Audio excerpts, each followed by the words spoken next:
que Dieu est un Dieu de consacration et est un Dieu de sanctification. Nous ne pouvons pas recevoir la sanctification si d'abord il ne nous a pas séparés pour nous.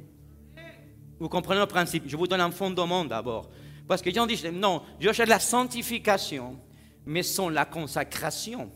Je pense que les deux vont ensemble.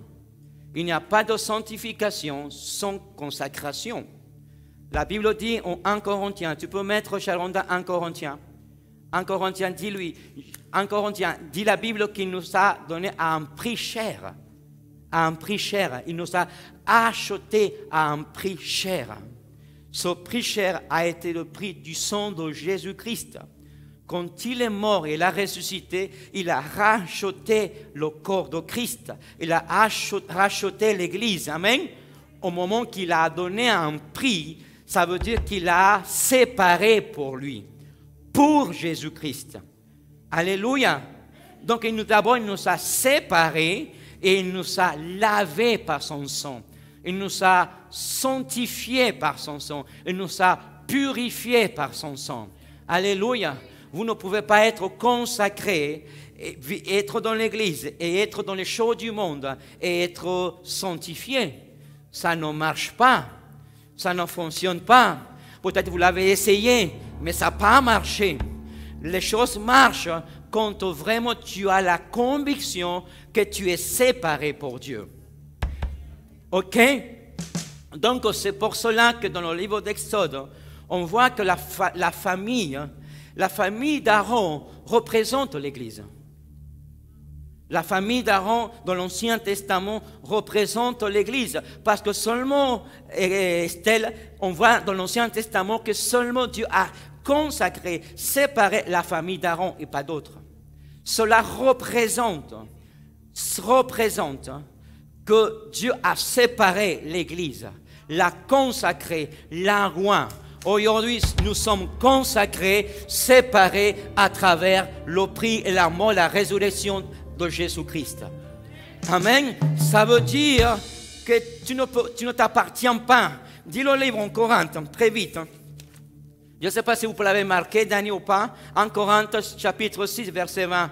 Car vous avez été rachetés à un grand prix. Glorifiez Dieu, donc Dieu, dans votre corps et dans votre esprit, qui appartient au diable. Qui appartient à qui? Glorifiez Dieu. Tu peux le remettre, s'il te plaît? Quelqu'un derrière qui peut m'aider?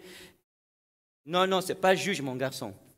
1 Corinthiens, chapitre 6. Glorifiez donc Dieu dans votre corps. Ensuite,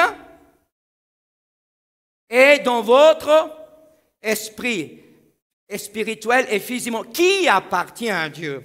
Votre corps ne vous appartient plus alors. Je suis des mauvaises nouvelles pour vous.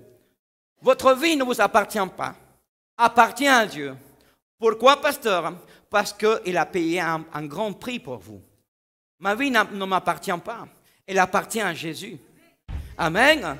Quand vous achetez quelque chose de cher, vous faites attention que quelqu'un ne vous la prenne pas. Je ne sais pas si quelqu'un me dit, parce que la Bible dit qu'il nous a acheté à un prix, à un grand prix. Je suis sûr que si vous achetez une voiture qui est très chère, vous faites attention que n'importe qui prenne cette voiture. Est-ce que vous prêterez une voiture, une Ferrari, une Porsche à quelqu'un que vous a coûté très cher et que tu as payé le prix, que tu as travaillé beaucoup pour cette voiture? Toi qui as une nouvelle voiture, tu as payé un prix. Hein? Maintenant, est-ce que tu le pèteras au voisin qui tu ne le connais pas? Pas du tout. Ah non, tu as acheté à un prix très cher. Donc, tu vas donner une utilisation spéciale à cette voiture. Tu vas la séparer seulement pour le week-end, seulement pour sortir avec Marc, seulement pour sortir au restaurant, etc. Donc, elle a une utilisation personnelle et spéciale pour celui ou pour le propriétaire de cette voiture. Amen. C'est notre état, nous devons comprendre que toutes les parties de mon corps appartiennent à Dieu. Pas seulement une partie, toutes les parties de mon corps. Il a dit esprit et corps. Non, il y a une partie qui appartient à Dieu, mais pas l'autre. Alors tu n'es pas consacré.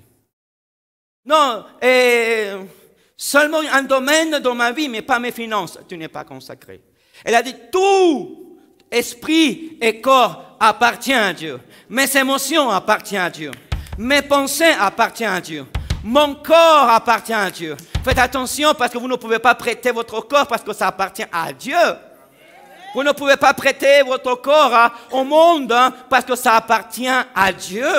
Dieu est le propriétaire de votre corps maintenant. Dieu est le propriétaire de votre esprit maintenant. De votre volonté, non, c'est ma volonté, non. Maintenant, c'est la volonté de Dieu qui est sur toi, qui va te gouverner, qui va te diriger, qui va te donner une direction, qui va te dire quoi faire. Le problème des chrétiens est qu'ils croient qu'eux s'appartiennent eux-mêmes et non à Dieu. Voulez-vous avoir du succès dans votre vie chrétienne, dans votre foi, vous devez comprendre que votre vie, votre foi n'appartient pas à vous, appartient à Dieu.